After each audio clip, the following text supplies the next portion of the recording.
eh, P3K dan lain-lain, kalau tenaga yang skill seperti guru dan di bidang kesehatan, ya, itu masih bermanfaat, masih oke, ya, di masa lalu.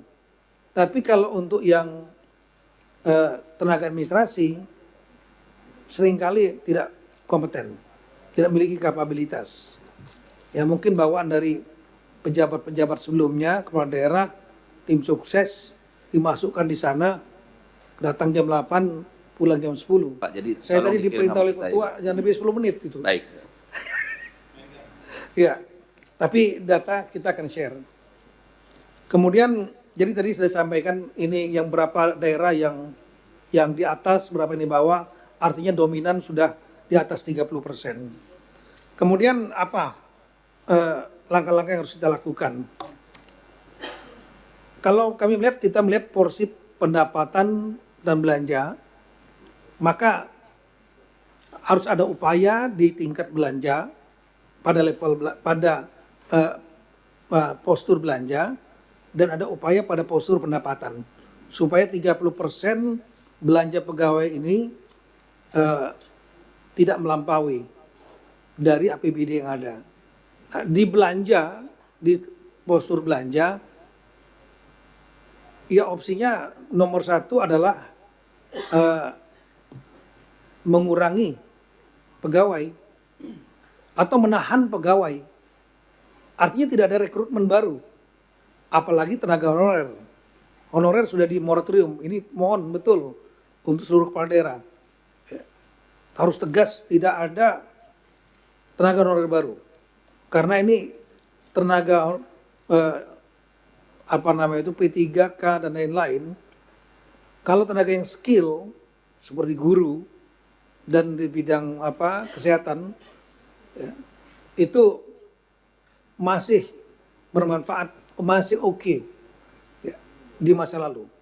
Tapi kalau untuk yang tenaga administrasi seringkali tidak kompeten, tidak memiliki kapabilitas. Ya mungkin bawaan dari pejabat-pejabat sebelumnya, kepala daerah, tim sukses dimasukkan di sana, datang jam 8, pulang jam 10, jadi beban. Dan setelah itu menumpuklah honorer ini dari kepada ke kepala daerah. Setelah numpuk, mereka minta kepastian untuk diangkat menjadi P3K atau menjadi PNS, jadi ASN, aparatur sipil negara. Kita tahu APSN itu dibagi 2, P3K dan kontrak dan PNS. Nah, itu rame demo-demo, sehingga akhirnya diakomodir. Nanti Ibu Menpan bisa menjelaskan, karena demonya banyak tempat Ibu Rini waktu itu. Kemudian diakomodir, diangkat, tapi dengan seleksi.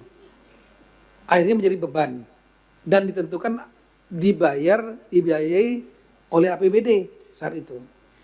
Nah, otomatis dengan segala hormat pada forum yang baik ini, untuk rekan-rekan kepala daerah, tolong jangan ada lagi dulu penambahan honorer, karena akan menjadi beban biaya belanja pegawai dan jadi beban kepada daerah berikutnya, bom waktu. Kemudian yang kedua, opsi yang kedua lah dengan mengurangi pegawai, tapi ini bukan opsi menurut saya. Kita tidak ingin menimbulkan keresahan di kalangan pegawai yang sudah ada. Jadi dengan segala hormat, yang sudah ada ya jangan sampai diberhentikan, dikurangi. Jadi pengangguran nanti mereka.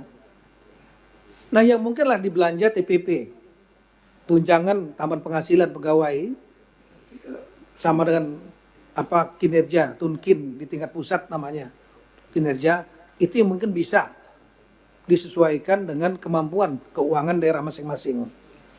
Itu di postur belanja. Di postur pendapatan ada 3 pendapat kami.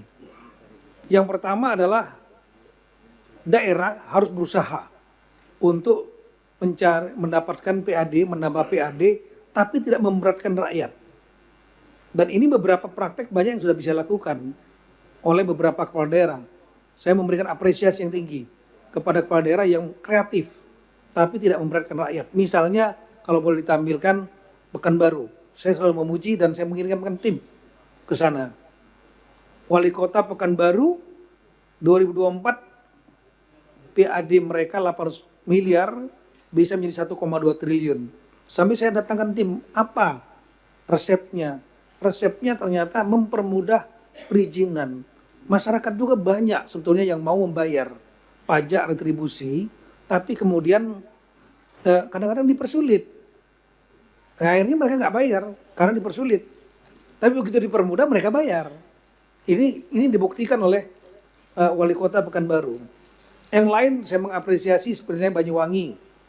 Kemudian di daerah Bali yang bisa membuat mengkonek dengan para pembayar pajak yang selama ini retribusi sebetulnya sudah ada, tapi tidak penuh masuk ke Kadispenda dengan membuat sistem misalnya dari pajak restoran 10% retribusi setiap bil yang ada dikolek oleh pengusaha usaha dan kemudian baru diserahkan kepada Dispenda.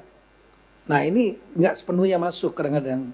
Oleh karena itu dibuat sistem yang langsung dari restoran, hotel langsung masuk ke Dispenda dan itu naik. Nah ini kreatif tapi tidak memberatkan rakyat karena memang sudah ada. Nah yang hal-hal seperti ini kita harapkan rekan-rekan kepala daerah lebih kreatif. Dan kemudian yang kedua, upayakan juga BUMD-nya. Kemarin kita sudah membahas mengenai BUMD.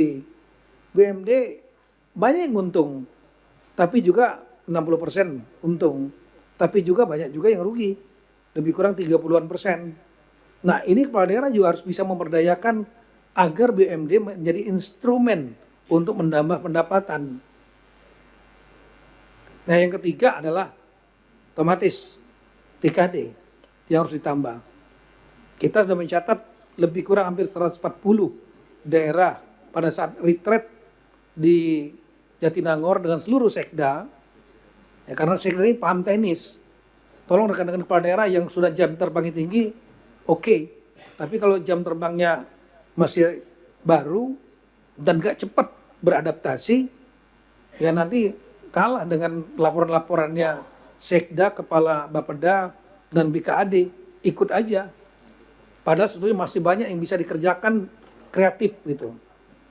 Nah ini ada 140 lebih kurang daerah, tapi yang sangat urgent adalah 39 daerah yang memang dari PAD nggak bisa lagi, dari BUMD nggak bisa, harus di top up TKD-nya. Dan ini perlu dibicarakan dengan Menteri Keuangan untuk mentop up APBD, TKD sehingga pendapatannya menjadi tinggi. Kalau pendapatannya tinggi, maka otomatis belanja pegawainya nanti prosentasenya akan menjadi lebih rendah. Menjadi mudah-mudahan di bawah 30%. Itulah upaya-upaya di bidang belanja dan bidang pendapatan. Tapi ada upaya lain, yaitu upaya melalui mekanisme hukum, yaitu mengambil poin di ayat 3. Kami akan sampaikan pasal 146 ayat 3 itu memberikan peluang. 30% itu tidak bukan harga mati. Bisa menjadi berapa 40, 50 misalnya, tapi cukup diatur dengan keputusan Menteri Keuangan setelah koordinasi dan Menpan RB dan Mendagri. Nah, kami sudah melakukan rapat dengan Menteri Keuangan dan Ibu Menpan RB di kantor Menpan RB, kalau boleh bisa ditampilkan fotonya, dan sudah ada press release sebetulnya. Cuma mungkin saya sudah share juga dengan rekan-rekan asosiasi kepala daerah, asosiasi gubernur, asosiasi bupati, asosiasi wali kota, supaya tenang, ya tapi masih banyak WA, artinya nggak nyampe ke rekan-rekan, nggak ada yang nggak baca. Kesimpulan rapatnya itu dari sebetulnya saya mengusulkan ayat 3 dari kami, yaitu besarannya jangan 30%, tapi 40% atau 5% kita sesuaikan dengan kemampuan fiskal tiap-tiap daerah. Tapi ada daerah yang sudah sampai 61% belanja pegawainya. Ya, ada. datanya kita punya. Nah kemudian dalam rapat tanggal 7 Mei ini dari Menteri Keuangan menyampaikan opsi yang lain, yaitu tetap saja 30%. Kalau nanti dibuka 40-50, takut nanti kepala daerah terlena nggak mau berusaha nyari PAD yang kreatif, BUMD yang disehatkan. Ya, kemudian tetap saja 30% dulu, silakan daerah juga cari kreatif, sambil kita mengevaluasi daerah yang memang harus di top up TKD-nya karena nggak mungkin. Dari PAD dan BUMD nggak akan mungkin. Ada daerah yang memang swastanya nggak hidup. Nah ini tetap 30%, tapi masa transisi penerapan 30% itu diperpanjang. Diperpanjangnya bukan dengan revisi Undang-Undang HKPD nomor 1/2022 akan terlalu lama, berbelit-belit, maka akan dimasukkan dalam Undang-Undang APBN 2027. Paling tidak akan diperpanjang 1 tahun, paling tidak. Nah, jadi masih ada waktu untuk berpikir dan bekerja. Dan undang-undang ini nanti akan saya kira keluar biasanya di bulan-bulan Oktober, November. Ini akan dimasukkan, sama-sama kita mengingatkan, mohon dukungan dari pimpinan Komisi 2 dan segenap anggota Komisi 2 agar nanti dibunyikan di pasal itu bahwa diperpanjang masa transisi 5 tahun itu misalnya menjadi sampai dengan tahun 1 tahun kemudian atau 2 tahun kemudian, dibunyikan dalam undang-undang ini sehingga berlaku azas lex posterior derogat lex priori, aturan yang terakhir mengalahkan aturan yang sebelumnya. Kami kira itu pimpinan solusinya, mudah-mudahan bisa menjelaskan pada teman-teman semua, dan kami mohon kepada kepala daerah bisa lebih tenang menjelaskan, dan juga kepada pegawai yang ada di daerah juga bisa menjadi tenang, karena kita tidak mengharapkan ada opsi untuk pemberhentian pegawai. Sekian, terima kasih. Assalamualaikum warahmatullahi wabarakatuh. Subscribe, share, like, and comment. Subscribe, share, like, and comment. Subscribe, share, like, and comment. Subscribe, share, like, and comment. Subscribe, share, like, and comment.